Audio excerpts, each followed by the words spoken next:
Hi guys, good morning, good morning. Ah, napapagod ako sa birthday ko guys, grabe. Nakakapagod pala pag ika lang isa maghanda. Nagpasalamat lang din ako sa kapatid ko na dumating sila. Yun nga, naawa ako kasi siya sana ang bisita ko. Siya tuloy ang nagluluto kasi hindi ako marunong magluto.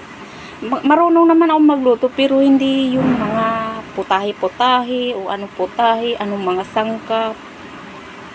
Lutong bahay lang ako marunong. Pero yung para sa mga handaan, hindi ako marunong. Kasi hindi ako marunong sa mga sangkap niya eh. Hindi ko alam kung anong mga sangkap. Siya ang galing niya. Ang sabi ng mga bisita ko is ang sarap daw ng handa ko. Thank you sa nagbati sa akin sa mga kaibigan ko at sa mga followers ko. Maraming salamat sa inyong lahat at nakaraos na rin ako sa birthday ko. At sana hindi kayo magsawa sa pagpanood sa videos ko at i-follow na rin nyo ako at i-share para dumami yung followers ko. At makakatulong na rin ako sa inyo kung kahit paano. Diba? Saya-saya lang tayo mga nanay. Kahit may problema tayo, idaan lang natin sa saya. Kagaya sa akin.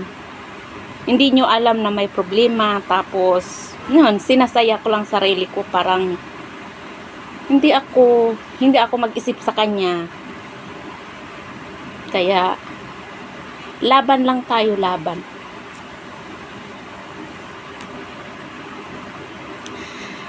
Dalawang birthday ko na hindi siya dumating sa birthday ko. Pero, ayaw kong umiyak guys. Ayaw kong umiyak. Laban, idna, laban. Laban tayo mga danay. Ganun talaga. Ang mga problema natin, itapon. Kasi, hindi pwedeng pabayaan ko sarili ko kasi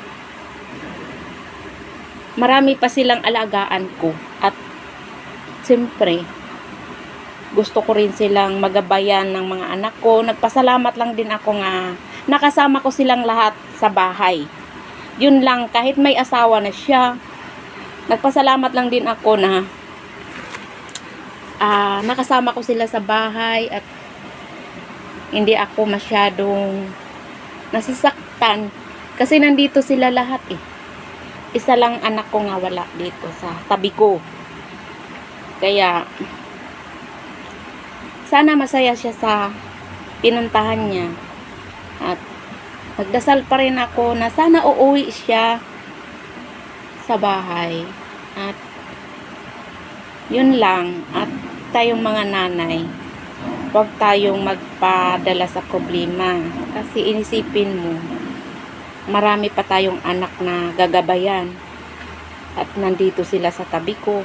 Alam mo na, wala na silang ama, wala nang gagabay sa kanila kundi ako lang. Ako lang nag-iisa, nagiging nanay, nagiging tatay sa mga anak ko. Kaya laban lang tayo mga nanay, laban lang tayo guys. Salamat pala sa mga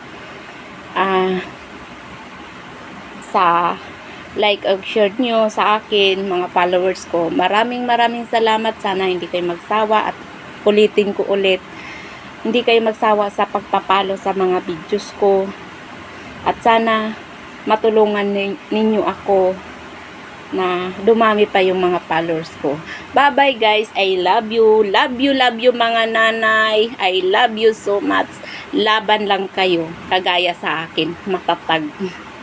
Kahit may problema, matatag. Dinaan ko na lang yun sa aking sayaw-sayaw. Ang aking problema. Bye-bye guys. Love you.